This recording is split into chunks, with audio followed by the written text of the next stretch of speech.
Hi friends, welcome back to Telangana వంటిల్లు. ఇవి గుర్తుపట్టారండి?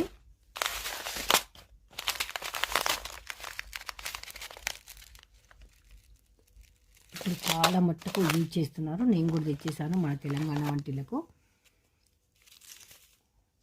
ఇదేమో కస్తూరి మేతి.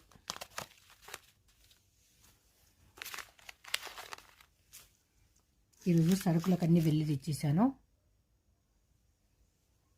సాపుదాని, ఆలు, పల్లి, ఇదేమో ఒకటి కార్న్ఫ్లోర్, ఒకటేమో మైదా, టీ పౌడర్, సాల్ట్, శనగపప్పు, అదేమో రాక్ సాల్ట్, ఇది నార్మల్ సాల్ట్, కాజు, మూంగ్ దాల్,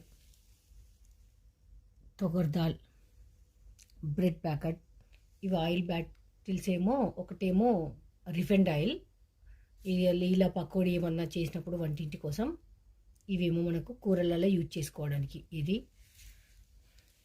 వెజిటేబుల్స్ కూడా తెచ్చాను. వెజిటేబుల్స్ అన్నీ సర్దీశాను ఫ్రిడ్జ్లో. అయితే ఈరోజు రేట్ పెరిగాయంట. నేను 1.5 డజన్ తీసుకున్నా. ఇవి డజను, ఇవి ఒక హాఫ్ డజన్, 1.5 డజన్ తీసుకున్నా.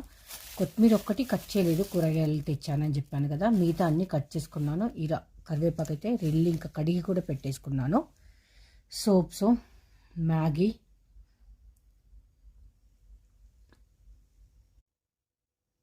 కూరగాయలు కట్ చేయడానికి సర్దుకోవడానికి చాలా టైం పట్టింది. ఇప్పుడు ఇవన్నీ సర్దుకోవాలి. దీని తర్వాత ఇంకా చాలా వర్క్ అయితే ఉందండి. ఈరోజు మీరు ఏం చేశారు? మీ వర్క్ ఏంటి? నేను ఇంట్లో వర్క్ చేసుకొని పూజకి వెళ్ళొచ్చేసి ఇలా షాపింగ్ అంతా చేసుకొని దాని తర్వాత మళ్ళీ కొంచెము బుకింగ్స్ ఉండే తీసుకొని డే మొత్తం గడిచిపోయింది ఇట్లా నాది. రోజు తేవడమే కాదండి, ఇవన్నీ సర్దడం కూడా కష్టమే బాబు.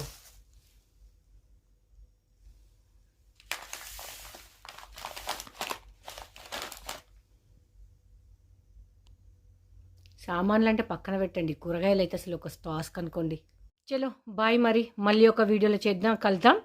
మీరు ఈరోజు ఏం చేశారు? మీ వర్క్ ఏంటి? నాకైతే ఇవాళ ఫుల్ షెడ్యూల్ అంతా బిజీగా ఉండే. ఇంట్లో ఉంటే ఎన్ని పనులైనా చేసుకోవచ్చు, బయటికి వెళ్తే మాత్రం అస్సలు అంత తొందరగా పని అయితే కాదు. కూరగాయలు సర్దుకోవడానికి ఇంత టైం అయిపోయింది. ఇప్పుడు ఇవన్నీ సర్దుకొని ఇంకా చాలా పనులు ఉన్నాయి, అన్నీ చేసుకొని పడుకోవాలి. నెక్స్ట్ మళ్ళీ వీడియోలో కలుద్దాం. అంతవరకు బాయ్. అండ్ ఇంకెవరైనా మన యూట్యూబ్ ఛానల్ సబ్స్క్రైబ్ చేసుకోకపోతే వెంటనే సబ్స్క్రైబ్ చేసుకోండి, ఫాలో కొట్టేసేయండి. బాయ్. మరి మళ్ళీ కొత్త అప్డేట్స్తో మీ ముందు ఉంటుంది తెలంగాణ వంటిల్లు. మాది కాదు మనది. Thank you.